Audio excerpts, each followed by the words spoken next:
መጽሐፍ እግዚአብሔር ቀርቦ ሳለ ጥሩት ተገኝቶም ሳለ ፈልጉት ስለሚል እንደነዚህ ያለ የጸሎት ነገር ሲመጣልን መጸለይ አስፈላጊ ስለሆነ ነው።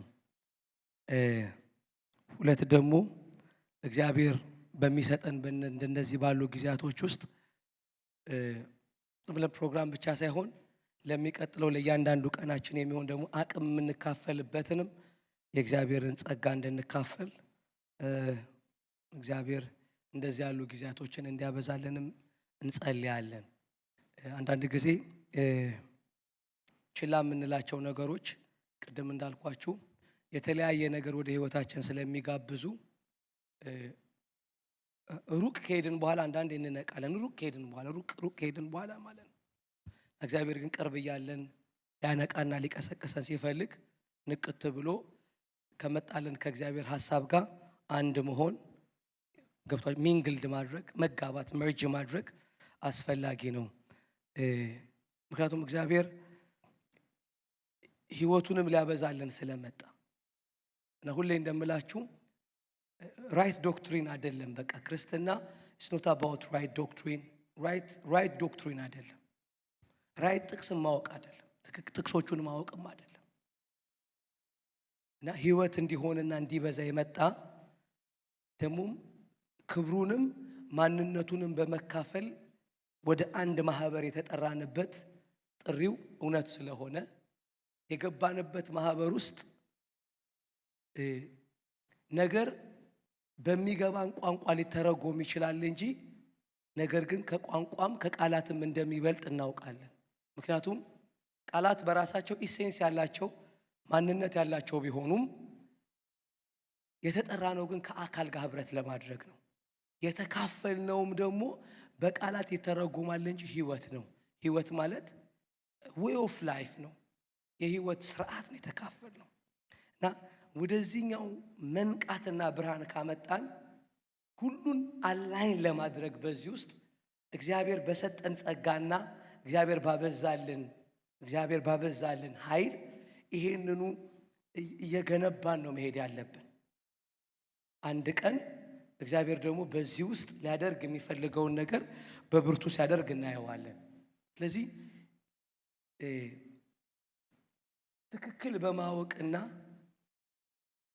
ትክክለኛውን ነገር በማለት ውስጥ ብቻ አእምሯችን እንዳይታለል ትክክለኛው ነገር ትክክለኛ መንገድን የህይወት ስርዓትም እንዲፈጥርልን እሱንም ደግሞ በጸጋ እንድንካፈለው ፈልጓል።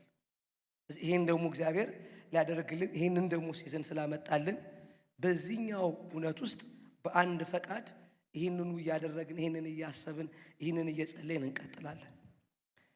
እግዚአብሔር አምላክ የተባረከ ይሁን። ዛሬ ዕብራውያን 9 ነው የምንካፈለው። ላስት ዊክ ያው ምዕራፍ 8ን ተካፍለናልና ምዕራፍ 8 ያው ከምዕራፍ 7 የቀጠለ ነው። ግን ምዕራፍ 7 የቀጠለው ከተናገርነው ዋና ነገር ይህ ነው ብሎ በሰማያት በግርማው ቀኝ እንደዚህ ያለ ሊቀ ካህን አለን ብሎ ዋናው ነገር ሊቀ ካህን የተሻለ በግርማው ቀኝ የተቀመጠ አለ ይልና ምዕራፍ 8ን ሙሉን የሚነግረን ይሄኛው ሊቀ ካህን የሚያገለግልበትን መቅደስ ነው ሊያወራን የፈለገው። ያነሳዋል። አዲስ መቅደስ መታለች ይለናል። ስለዚህ የመጣልን ሊቀ ካህን ብልጫው አሁን ደግሞ ምዕራፍ 8ና ምዕራፍ 9 ላይ ብልጫው በሚያገለግልበት መቅደስም ጭምር ነው ይልና በሰው ስርዓት አይደለች ግን በሰማያት ያለች የሷ ምሳሌ ተደርጎ በምድር 8 ላይ ተሰርቷል ብሎናል። ያቺ መቅደስ ይሄኛው የሚበልጠው ሊቀ ካህን ሹመቱም እንደ መልከ ጼዴቅ ሹመት የሆነው እሱ ገብቶ የሚያገለግልባት ናት ይላል። ስለዚህ ምዕራፍ 7 እና ምዕራፍ 8 ላይ ከምዕራፍ 7 ምዕራፍ 8 ምዕራፍ 9 ላይ ኢየሱስ ክርስቶስ የኪዳኑ መካከለኝነት ብቻ ሳይሆን በዚህ ኪዳን ውስጥ ከባለፈው የሚበልጥበትን ድርጊት ሲነግረን በዋነኝነት 3 ነገሮችን ነው የሚያነሳው። አንደኛው ሹመቱን ነው የሚያብራራልን። ሁለተኛው ይዞት የገባውን ደሙን ያብራራልናል። ደሙ የራሱ ነው ይላል። ምዕራፍ 9 ላይ እንመጣበታለን። በዘላለም መንፈስ የቀረበ ነው። ሶስተኛ የሚነግረን የሚያገለግልበት መቅደስ ምድራዊ መቅደስ አይደለም ነው የሚለን። ስለዚህ ሊቀ ካህናችን ይበልጣል ካለ በኋላ በምኑና በምኑ ነው ያለው? በሹመቱ ዘላለማዊነት በማያልፍ የሕይወት ኃይል ነው። ሁለተኛ ይዞት የገባው መስዋዕት የበጎች ወይም የጥጃዎች ወይ የኮርማዎች አይደለም፣ የራሱን ደም ነው ይለናል። የሚያገለግልበትን መቅደስ ምድራዊ አይደለም ይላል። ስለዚህ ምዕራፍ 9 ላይ ሲጀምር ባለፈው አንድ እሁድ ተነጋግረናል። የጌታ እራት ስንወስድ ፊተኛዋ ደግሞ ይለናል። ፊተኛዋ ደግሞ አገልግሎት ስርዓትና የዚህ ዓለም የሆነ መቅደስ ነበራት ይላል። ፊተኛዋ የሚላት ኪዳኑን ነው ማለት ነው። ፊተኛው ኪዳን ምንድን ነበር ይላል? ደግሞ የአገልግሎት ስርዓትና የዚህ ዓለም የሆነ መቅደስ ነበራት ይላል። ስለዚህ የፊተኛው ኪዳን ምን ነበራት ይላል? የዚህ ዓለም የሆነ መቅደስ ነበራት ይለናል። የመጀመሪያው ድንኳን ተዘጋጅታ ነበርና በእርሷም ቅድስት በምትባለው ውስጥ መቅረዙ፣ ጠረጴዛው፣ መስዋዕቱም፣ ህብስቱ ነበረባት ይላል። እነዚህ ነገሮች ራሳቸውን ችለው ኢየሱስ ክርስቶስን የሚወክሉ ነገሮች ናቸው። መንፈስ ቅዱስን የሚወክሉ ናቸው። መንፈስ ቅዱስና ክራይስትን የሚወክሉ ናቸው። ቅድስት ውስጥ እንደነዚህ ነገሮች ነበሩ ይላል። ሶስቱን ነገሮች ያነሳልናል። ከሁለተኛው መጋረጃ ወዲያ ግን ይላል። ሁለተኛው መጋረጃ ይላል። ስለዚህ በምድር በነበረችው መቅደስ ውስጥ በቅድስትና በቅድስተ ቅዱሳን መካከል ያለ አንድ ነገር አለ። ምንድነው የሚለው? ምንድነው ያለው? መጋረጃ አለ ይላል። ቬሎ አለ ይላል። መጋረጃ አለ ይላል። ከሁለተኛው መጋረጃ ግን ቅድስተ ቅዱሳን የምትባለው ድንኳን ነበረች። አንድ በምድር ያለችውና በሰማይ ያለችውን መቅደስ ልዩነት አንድ አሳያችኋለሁ። በቃ ዛሬ የሰማያዋ መቅደስና በምድር የነበረችው መቅደስ ራሱ የተሰሩበት ዲዛይን በምሳሌነት ያችን እንዲመስል ቢደረግም እንኳን እላኛዋ ግን ኢየሱስ ክርስቶስ ሲገባባት ወደ አንድነት መጣለች። አንድ መቅደስ ሆናለች። ቅድስትና ቅድስተ ቅዱሳን የላትም። ስለዚህ እግዚአብሔርም ይላችሁ አብም ሊቀ ካህኑም ካህናቶቹም በአንድ መቅደስ ውስጥ ናቸው።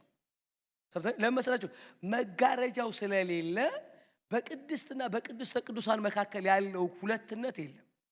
ለምንድነው ሁለትነት የሌለው?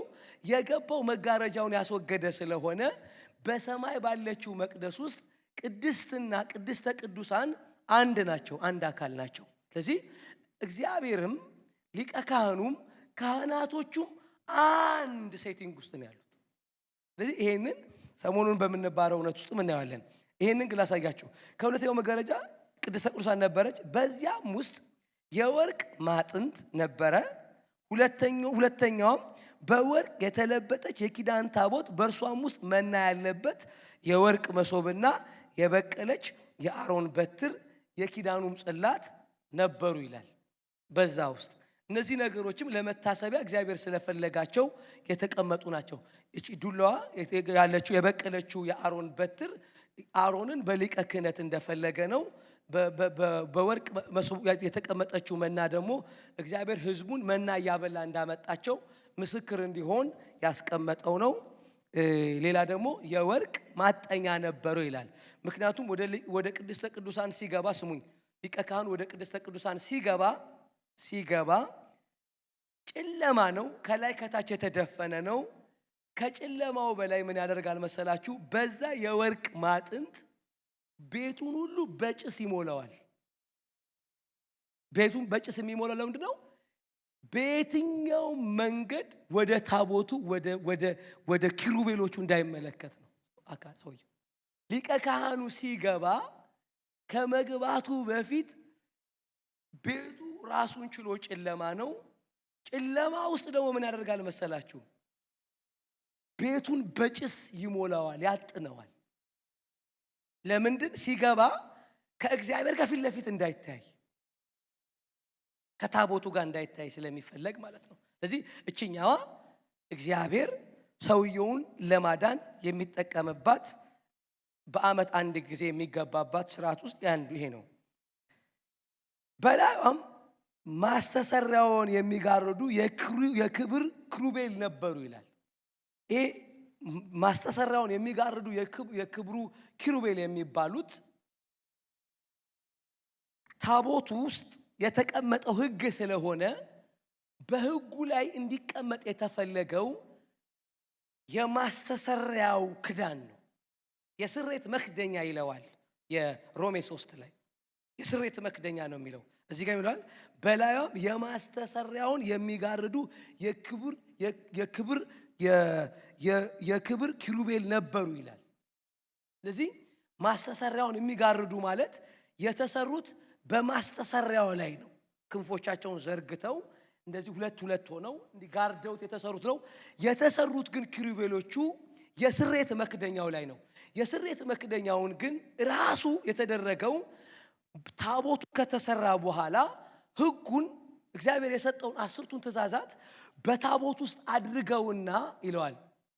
ሕጉን ሲሰጥ በታቦት ውስጥ አድርገውና የስሬቱን መክደኛ ዝጋበት ይለዋል። ስሙኝ፣ እግዚአብሔር ምንድን ያደረገው? ሕጉን የስሬቱን መክደኛ ዝጋበት ብሎታል።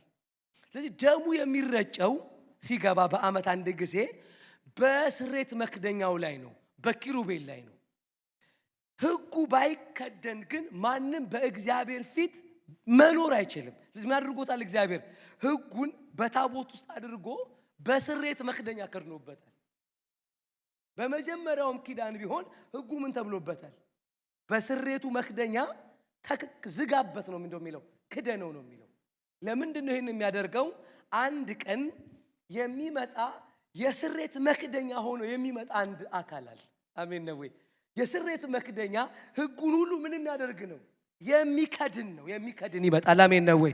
በደሙ የሚከድን ይመጣልና እግዚአብሔር ያንን ሊነግረን ስለፈለገ በሕጉ ላይ ምን በልበት አለው? የስሬቱን መክደኛ ዝጋበት አለው።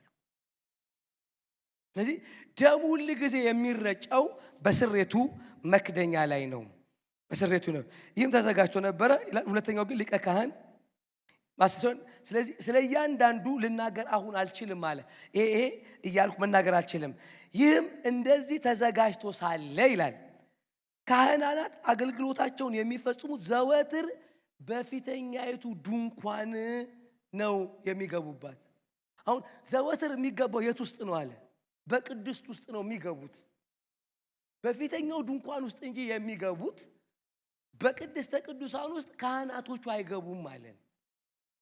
ስሙኝ፣ አሁን ካህናቶቹ ዘወትር እግዚአብሔርን እንኳን ቢፈልጉ አለሁበት ወዳለው ውስጥ መግባት አይችሉም። ለሊቀ ካህኑ በዓመት አንድ ጊዜ እንደተፈቀደ ደጋግመን አውርተናል። ስለዚህ ዘወትር የት ይገባሉ አለ? አገልግሎታቸውን ለመፈጸም በፊተኛው ድንኳን ውስጥ ይገባሉ አለ። አሁን ግን ይኸውላችሁ በክህነት የተጠራንበት ጥሪ ውስጥ ስሙኝ፣ በክህነት የተጠራንበት ጥሪ ውስጥ በቅድስተ ቅዱሳንና በቅድስት መካከል ያለው መጋረጃ ስለተነሳ ይኸውላችሁ ያለ ማቋረጥ ሁለተኛ ቆሮንቶስ ምዕራፍ 3 ላይ ይላል መሰለኝ ያለ መጋረጃ ያንን ፊት እንመለከታለን። ያለ መጋረጃ ስለዚህ ያንን ፊት በተመለከትንበት ቁጥር ያንኑ ፊት እንመስል ዘንድ ከክብር ወደ ክብር እንለወጣለን። አሜን ነው ወይ? ያንን ፊት ግን በምንድነው የምንመለከተው አለ? ያለ መጋረጃ ነው የምንመለከተው አለ። ይሄም በክርስቶስ የተወገደ ነው ብሏል። ኢየሱስ የገባበት መቅደስ ውስጥ ይላችሁ ካህናቱም ሊቀ ካህናቱም እግዚአብሔር አብም በአንድ መቅደስ ውስጥ ነው ያሉት። በመካከላቸው የሚለይ ምንም ነገር የለም። ይሄኛውም ይለናል ይህ ተዘጋጅቶ ሳለ ካህናት አገልግሎት የፈጸሙ ዘወትር በፊተኛው ድንኳን ይገቡባታል ካለ በኋላ ሁለተኛይቱ ግን ቁጥር 7 ላይ ሲመጣ ሊቀ ካህን ብቻውን በዓመት አንድ ጊዜ ይገባባታል። እርሱም ስለ ራሱና ስለ ሕዝቡ ስህተት የሚቀርበውን ደም ሳይዝ አይገባም። በዓመት አንድ ጊዜ ይገባል። የሚገባውም ስለ ራሱ ስህተትና ስለ ሕዝቡ ስህተት የሆነውን ደም ይዞ ነው በዓመት አንድ ጊዜ የሚገባው። ልክ እንዳልኳችሁ አጥኖ ምናምን ነው የሚገባው። ያንን ለመርጨት አንድ ጊዜ በዓመት ይገባል አለ። አሁን በዓመት ሊቀ ካህኑ ይገባል አለ።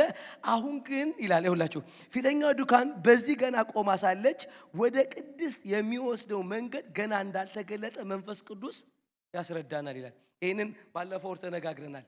አሁን በዚህኛው በምድር በነበረችው ለዚህ ዓለም በነበረችው መቅደስ ውስጥ ካህናቶቹ ዘወትር ቅድስት ውስጥ ይገባሉ።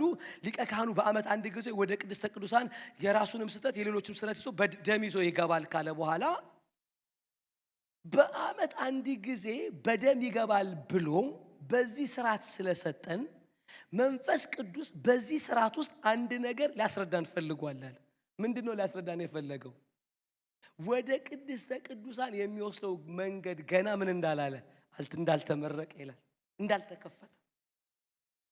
ስለዚህ የመጀመሪያው ኪዳን ውስጥ አንድ ነገር አልተከፈተላቸውም ነበር አለን። ምንድነው ያልተከፈተላቸው ሲባል ወደ እግዚአብሔር መግባት፣ ፐርማነንትሊ መግባት፣ በቋሚነት ከእግዚአብሔር ጋር ህብረት ማድረግ አልተፈቀደም ነበር። በተለያዩ አገልጋዮች ላይ እግዚአብሔር ሐሳቡን ሊያደርግ ምኞቱን ሊፈጽም መጥቷል። ግን መጽሐፍ በግልጥ የነገረን በሰጠው የመቅደስ ሥርዓት ውስጥ ወደ ቅድስተ ቅዱሳን የሚወስደው መንገድ እንዳልተመረቀ ወይም እንዳልተከፈተ መንፈስ ቅዱስ በዓመት አንድ ጊዜ ሊቀ ካህኑ ስለሚገባ በዚህ ምን ብሎናል አለ አስረድቶናል። እዚህ በቅድስት ውስጥ ያልተከፈተ መንገድ አለ ይለናል። ምዕራፍ 10 ላይ ስንመጣ እሱ በመረቀልና በሕያውና በአዲስ መንገድ ይልና ወደ እግዚአብሔር መግባት አለን ይላል። እንመጣበታለን። እዚህ ጋር አልተመረቀም የሚለውን ምዕራፍ 10 ላይ 10 ወይ 11 ላይ 12 ላይ ወይም 10 ወይ 12 ላይ ምን ይለናል? በሕያውና በአዲስ መንገድ በደሙ በመረቀልን ይላል። በምንድን የተመረቀው? በደሙ የተመረቀ መንገድ ይላል። በደሙ ሪቫኑ የተቆረጠ በደሙ መጋረጃው የተነሳ አንድ መንገድ አለ ይለናል። በዛ ምክንያት ወደ እግዚአብሔር መግባት አለን ይላል። አው በክርስትናችን የተሰጠን ትልቁ ፕሪቪሌጅ በመጀመሪያው ኪዳን ውስጥ የሌለ ይላችሁ ወደ እግዚአብሔር መግባት ነው። ወደ እግዚአብሔር መግባቱ ግን ገብቶ መውጣት ሳይሆን ፐርማነንት የሆነ በቋሚነት የሆነ ፌሎሺፕ እንደውም ከእግዚአብሔር ጋር አንድ ፈቃድ እንዲሆነን የተጠራንበት ድርጊት አለ ነው የሚለው። ይህንን ሰማይና ምድርን ከፈጠረ ከዛ አምላክ ጋር አንድ ሴቲንግ ውስጥ እንድንሆን ተፈቅዷል ይላል። አንድ ሴቲንግ፣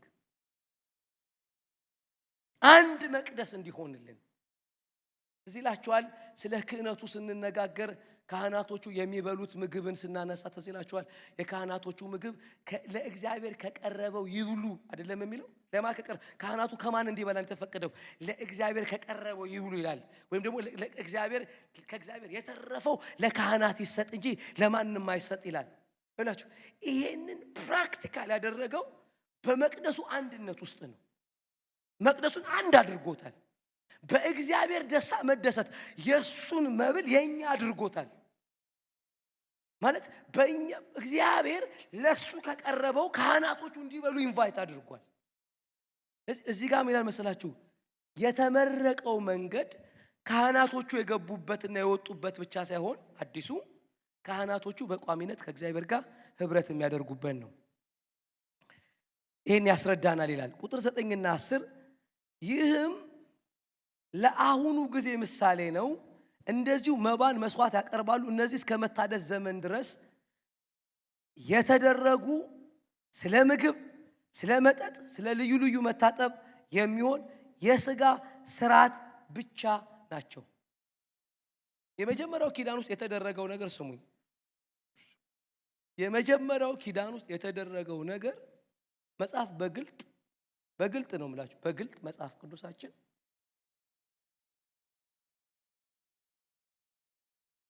ውራጅ ነው ብሎ ነው የነገር። የማይጠቅም ነው የሚል የተደረገውን ሰራንቱ ነው ራሱ እግዚአብሔር ነው የተቃወመው ነው የሚለን መጽሐፍ ብላችሁ እንደዚህ ይላል። የሥጋ ሥርዓት ብቻ ነበር ይላል። የሥጋ ሥርዓት ብቻ ነበር ይላል። የሥጋ ሥርዓት ነበር የሚለው ስሙኝ። የሥጋ ሥርዓት ነበር የሚለውን ከታች በሆነው ቃል ላይ ምን ያበሰላችሁ? የሚያመልከውን ሰው በህሊና ፍጹም ሊያደርጉት አይችሉም ይላል።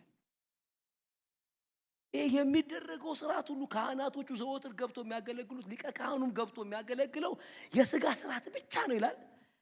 ውጭ የሚደረጉ አክቲቪቲዎች ናቸው እንጂ አንድ ሰው በውስጥ ሰውነቱ ህሊና በሚባለው በውስጥ ሰውነቱ ውስጥ ፍጹም ሊያደርገው አይችልም። ሰውየውን ፍጹም ሊያደርገው ወደ አንድ ፈቃድ ሊያመጣው አይችልም። ድርጊቱ ወደ አንድ ፈቃድ እግዚአብሔር በሰውየው ላይ የፈለገውን መሻቱን ሊፈጽምበት አይችልም። ስጋው ይረጭ ይሆናል፣ የሆነ ነገር ይደረግለታል። በቃ ደም በደም ይረጫል፣ ምናምን ይደራረጋል። በቃ ደም በደም እኮ ነው ባይዘው እንትኑ በቃ ማለት የፋሲካ ቀን ወደ 200,000 በግ ነው የሚታረደው በኢየሩሳሌም። ወደ 200,000 አካባቢ በግ ይታረዳል ባይዘው። እነ ጆሴፍስ በተጠናው በቤተሰብ ለ6 ወይም ለ10 ቤተሰብ አንድ በግ ተደርጎ ይውላችሁ ወደ 200,000 በግ ይታረዳል በየፋሲካው። ኢየሱስ በመጣበት በዛ ሲዝን ውስጥ በነበረበት በስጋ በነበረበት ሚኒመም እስከ 200,000 በግ ይታረድ ነበር ይላሉ። እስከ 200,000 ሰውየው ለኃጢአቱ 200,000 በግ ታርዶ የአንድም ሰው የኃጢአት ግን አይነጻም ነበር። ሰውየው በህሊና ንጹህ የሚሆን የለም። በህሊናው ፍጹም ሆኖ ወደ ቤቱ የሚመለስ ሰውዬ የለም ማለት የሚደረገው የሥጋ ስርዓት ብቻ ነበር አለ። ለምንድን ነው ሲባል አንድ ሰው በህሊናው ፍጹም ሊያደርገው አይችልም። ይሄ በህሊና ፍጹም ማድረግ የሚለውን በሁለት እንድትተረጉሙት ነው የሚያስፈልገው። አንደኛው ሰውየው ከጊልት አይነጻም ነው። ከጊልት ኮንሸስ አይነጻም። ህሊናው ከኩነኔ አይነጻም። በደል እንደተቀየረለት ያስባል። እግዚአብሔር እንደተታረቀው ያስባል እንጂ ሰውየው ከኩነኔ አይነጻም። ህሊናው ንጹህ አይሆንለትም ይላል። ለምንድን? ስርዓቱ የምን ስለነበረ ነው? የሥጋ ስርዓት ብቻ የውጭ ስርዓት ስለነበረ ነው ይላል። ሁለተኛው ከኩነኔ ባለፈ የጽድቅ ስሜት እኔ ጻድቅ ነኝ ብሎ ሰውየው መስዋዕቱን ካቀረበ በኋላ አይመለስም። ለምንድን ነው የማይመለሰው መሰላችሁ? በማንነት የተካፈለው ነገር ስለሌለ ነው።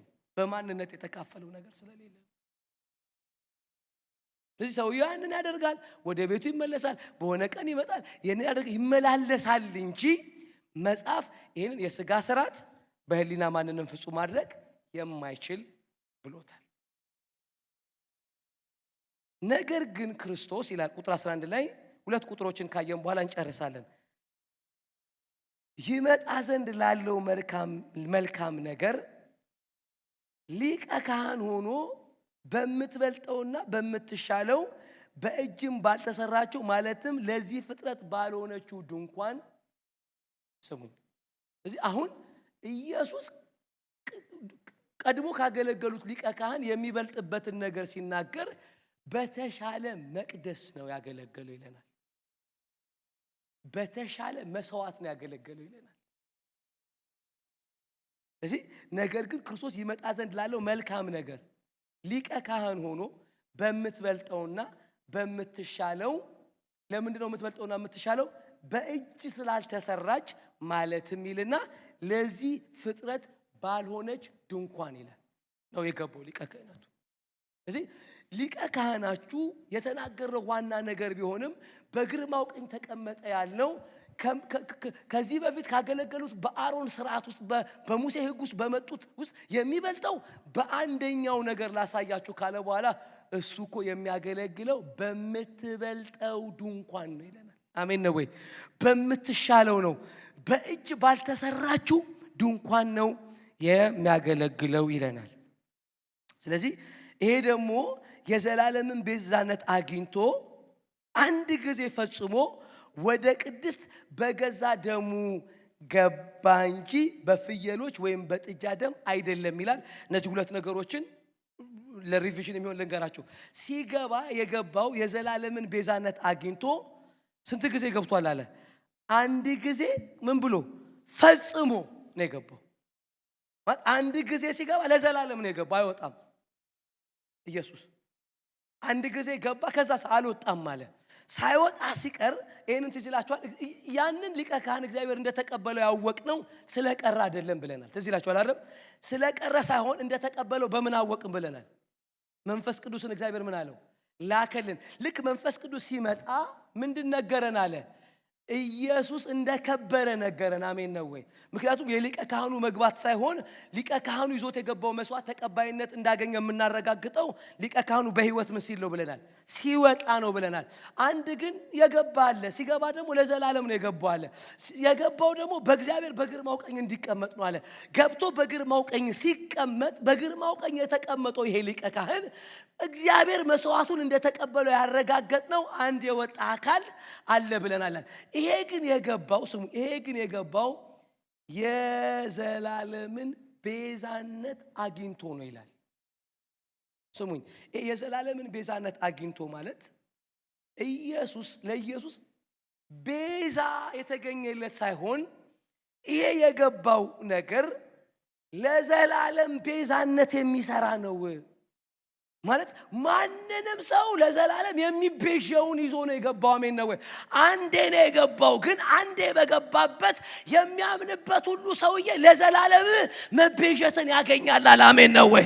የገባው አንዴ ነው። ግን የገባው አካል የገባው በዘላለም ቤዛነት ነው ይላል። ሃሌሉያ። ስለዚህ ያ አካል ውስጥ አንድ ነገር አለ።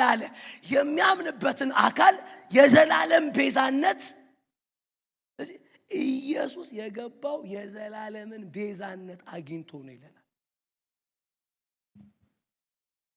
አሁን ሌላ መስዋዕት አያስፈልገውም። ማንም ሰውዬ የገባው አካሉ ምን አይነት ቤዛነት ነው ያስገኘው አለ? ዘላለማዊ ቤዛነት ነው የገባው ለሁል ጊዜ። ይሄ ኮንሰፕት ኦፍ ኢተርኒቲ ሊገባን ያስፈልጋል። አሁን ዘላለም ሲባል ከሆነ ጊዜ ጀምሮ ያለ ረጅም ቁጥር ማለት አይደለም። ኢተርኒቲ በመለኮት ዓለም አቆጣጠር ውስጥ የሚሰራው ወደፊትም ወደ ኋላም ግን በዋነኝነት አሁን በሚባል ቀን ውስጥ ነው። እግዚአብሔር አሁን በዘላለም ውስጥ ይኖራል ስንል ምን እያልን ነው? ለኛ ወደፊት ወደ ኋላ ይኖራል እኮ እያልን አይደለም። በዘላለም አሁን ውስጥ ነው የሚኖረው እግዚአብሔር። በዘላለም አሁን ውስጥ ነው የሚኖረው ማለት በዘላለም ሁሉ ውስጥ አሁን ሆኖ ነው የሚኖረው ማለት ነው እግዚአብሔር። ስለዚህ አንድ ነገር በዘላለማዊነት ገባ ሲባል የሁሌ ሆኖ ገባ እያልን ነው። በጊዜ ሁሉ ውስጥ አሁን በሆነበት የቤዛነት ስርዓት ነው የገባው ነው። ስለዚህ ልክ አሁን ላይ የኢየሱስ ክርስቶስ መስዋዕትነት ወይም የገባበት የሊቀ ክህነት ድርጊቱ ቤዛነቱ ለመቼ ነው የሚሰራልኝ? ለአሁን። ምክንያቱም የገባው ለምንድን ነው? ለዘላለም። የገባው ለዘላለም ነው። ለእኔ ግን የሚሰራልኝ መቼ ነው? አሁን። ስለዚህ በዘላለም ቤዛነትን አግኝቶ ነው የገባው። ሲገባ ግን ፈጽሞ ነው የገባው ይላል። ላይወጣ ነው የገባው ይላል። ላይወጣ መግባቱ ደግሞ በምዕራፍ 6 ላይ ምን አድርጎ ነው የነገረን? ምን አድርጎ ነው የነገረን? እግዚአብሔር በእኛ ጉዳይ ላይ ሐሳቡን እንደማይቀይር የማለበት መሐላ ነው ብሎ ነው የነገረን። ለምን? የገባው ዘላለም ሆኖ ስለገባ ይላል። ሃሌሉያ። የገባው ዘላለማዊ ነው ሲለን እግዚአብሔር ይሄንን ተስፋ ለመያዝ ለሸሹ ሰዎች ሁሉ አንድ ነገር አይለውጥም ብሏል። ምንድነው የማይለውጠው አለን? ሐሳቡን። ስለዚህ ሐሳቡን የማይለውጠው በምዕራፍ 9 ላይ ሲመጣ የገባው በዘላለም ቤዛነት ነው አለ። ሁለት በዘላለም ቤዛነት ሲገባ ፈጽሞ ወደ ቅድስት ገብቷል ይላል። በገዛ ደሙ ገባ እንጂ በፍየሎች ወይም በጥጆች ደም አልገባም ይላል። ስለዚህ ቤዛነቱን ይዞት የገባው በራሱ ደም ነው። በገዛ ደሙ ስለገባ ደሙን ይዞ የቀረበው ለሱ እንዳይደለ ከፍ ባለው ምዕራፍ ነገረን። ምክንያቱም ማንኛውም ሊቀ ካህን ሲገባ ተነጋግረናል። ደም የጥጃውን ደም ይዞ የሚገባው ወይም የጊደሩን ደም ይዞ የሚገባው ራሱን ማቅረብ ስለማይችል ነው። ይሄኛው ግን ራሱን ማቅረብ ስለሚችል ራሱን ማቅረብ ብቻ ሳይሆን ደግሞ ደም ይዞ ስለገባ ይሄ ደሙን ይዞ ሲገባ ለአንዴና ለዘላለም ገብቷል። ለአንዴና ለዘላለም ብቻ ደግሞ ሳይሆን የገባው የዘላለምን ቤዛነት ሊያስገኝ ገብቷል አለ። ሃሌሉያ። ኢየሱስ በሰማይ ይላችሁ የዘላለም ቤዛ ነው። ዘላለማዊ ቤዛ ነው። ቤዛነቱ ዘላለማዊ ነው። ለምን ሲባል የራሱን ደም ይዞ ስለገባ ይለናል። የኮርማዎች ይላል የፍየሎች ደም በረከሱት ላይ የተረጨ ጊደር ደም ስጋን ለማንጻት የሚቀድስ ከሆነ ስጋን ህሊናን ግን አያነጻም። ስጋን ነው በቃ የሚረጫቸው ስጋን ለማንጻት የሚቀድሱ ከሆነ ነውር የሌለው ሆኖ በዘላለም መንፈስ ራሱን ለእግዚአብሔር ያቀረበ የክርስቶስ ደም እንዴት ይልቅ ሕያው እግዚአብሔርን ልታመልኩ ከሞተ ሥራ ህሊናችሁ ያነጻችሁ ይሆናል። ሃሌሉያ። አንድ ደም በምን ቀርቧል ይለናል? በዘላለም መንፈስ። ይሄ የዘላለም መንፈስ የዘላለም ቤዛነት ኔቸሩ የገባው አካል መለኮትም ጭምር መሆኑን የሚያስረዳበት ነው። ስለዚህ ኢየሱስ ደሙን ሲያቀርብ በሰውነት ብቻ ሳይሆን ያቀረበው በማይነጣጠል ባህሪ ነው ያቀረበው። ስለዚህ ኢየሱስ በመለኮትነትም ነው ደሙን ይዞ የገባው። ስለዚህ ይዞት የገባው ደም ምንድነው አለ? በዘላለም መንፈስ የቀረበ ነው አለ። በዘላለም መንፈስ የቀረበ ደም ስለሆነ አሁን በሚባል ጊዜ ውስጥ ተስፋ ለሚያደርጉ ሰዎች ምንን ይናገራል? ምህረትን ይናገራል። አሜን ነው ወይ? አሁን የሚናገራል በጎነትን ይናገራል፣ ሕያውነትን ይናገራል፣ ይቅርታን ይናገራል፣ የኃጢአትን ስርየት ይናገራል። ለምን? ኢየሱስ የዛሬ 2000 ዓመት ደሙን ይዞ ቢገባም ይዞት የገባው ደም ግን በዘላለም መንፈስ የገባ ደም ነው። ሃሌሉያ። አሁን የሚሰራ ደም ነው። አሁን የሚያነጻ ደም ነው። ሃሌሉያ አሜን። ምክንያቱም ይውላችሁ የዘላለም ቤዛነትና በዘላለም መንፈስ የቀረበው ደም ዘላለማዊ ባህሪው በአሁን ጊዜ የሚሰራ ተደርጓል። ስለዚህ ሁለቱም ውስጥ አንድ አካል እንመለከታለን። ዘላለም ስላለ ዘላለም የማን ባህሪ ነው? የመለኮት ነው። ስለዚህ በዘላለም ስሬት አስገብቷል። የዘላለም መንፈስ ደሙን አቅርቧል። ስለዚህ አንድ በመለኮትነት ቤዛነትን ይዞ የገባለ፣ አንድ በመለኮትነት በዘላለም መንፈስ ደሙን ይዞ የገባለ። ሃሌሉያ። እሱን ተስፋ የሚያደርግ ሁሉ አለ አሁን በሚባል ጊዜ ውስጥ ቤዛነትንም በደሙ የሆነውንም ደግሞ ስሬት አሁን በሚባል ጊዜ ውስጥ ያገኛል። ለምን ሲባል ሊቀ ካህናችን ነገሩን ያቀረበበት ምንድን ስለሆነ ነው? ዘላለም የሚባል ኮንሰፕት ስለሆነ ነው። ስለዚህ ሌላኛው ስሙኝ፣ ሌላኛው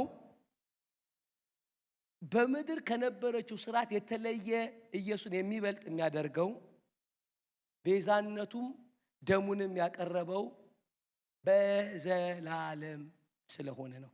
ዘላለምን ሌሎች ቃላቶች ላይ አንድ ጊዜ እስከ መጨረሻው አንዴ አቅርቦታል፣ ለዘላለም ሰርቭ ያደርጋል።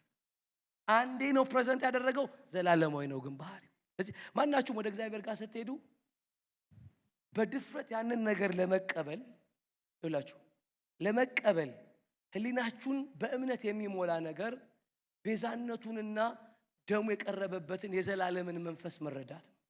ለዚህ ነው መጽሐፍ ሲናገር የጌታ የኢየሱስ ክርስቶስ ደም ከኃጢአት ሁሉ ያነጻል። መቼ? አሁን። ለምን ሲባል ይሄ ደም በእግዚአብሔር ፊት በምን ስለቀረበ? በዘላለም መንፈስ የቀረበ ነው። ስለዚህ ኢየሱስ መስዋዕቱ ይበልጣል ካለ በኋላ ደሙ ንጹህ ደም ብቻ ሳይሆን በዘላለም መንፈስ የቀረበ ደም ነው ይላል። ሁለተኛ ሊቀ ካህኑ የሚያገለግለው በተሻለች በእጅ ባልተሰራች ለዚህ ዓለም ወይም ለዚህ ፍጥረት ባልሆነች መቅደስ ውስጥ ነው። ስለዚህ ኢየሱስ በመስዋዕቱ ቀጥሎሳ በመቅደሱ ከመጀመሪያው ኪዳን ይበልጣል ነው የሚለን ምዕራፍ 8 እና ምዕራፍ 9። ስለዚህ ምዕራፍ 9ን እንቀጥላለን። ስለዚህ ዲፍረንሱ ነው በሚያገለግልበት መቅደስና ከምዕራፍ 7 መጨረሻ ጀምሮ ኢየሱስ ባቀረበው መስዋዕት ከመጀመሪያዎቹ ሊቀ ካህናቶች ይበልጣል ይለናል። አሜን ነው ወይ? ሃሌሉያ። ስለዚህ መቅደሷንና ደሙን ምዕራፍ 9 እና ምዕራፍ 8 ላይ ይነግረናል ማለት ነው። ስለዚህ ኢየሱስ የሚበልጥ ሊቀ ካህን ነው ስንል በእንደነዚህ ባሉ እውነቶች የተገለጠ ሊቀ ካህን ስላለን ነው። ሃሌሉያ። ነካርጉት አጠገቡትና ቤዛነቱ ዘላለማዊ ነው በሉት። ነካዱ ቤዛነቱ ዘላለማዊ ነው በሉት። በዘላለማዊነት ነው የቀረበው። የቀረበውም ደም በዘላለም መንፈስ ነው በሉት። ሃሌሉያ። ደሙም ዘላለማዊ ነው በሉት። ሃሌሉያ። በዘላለም መንፈስ የቀረበ ደም ዘላለማዊ ቤዛነትን ያስገኘ መስዋዕትነት ነው ይለናል። እስቲ በእግሮቻችን ትኩረት ከሆነው ከኢየሱስ በቀር ከመንፈስ ቅዱስ ፈገግታ ከልጁ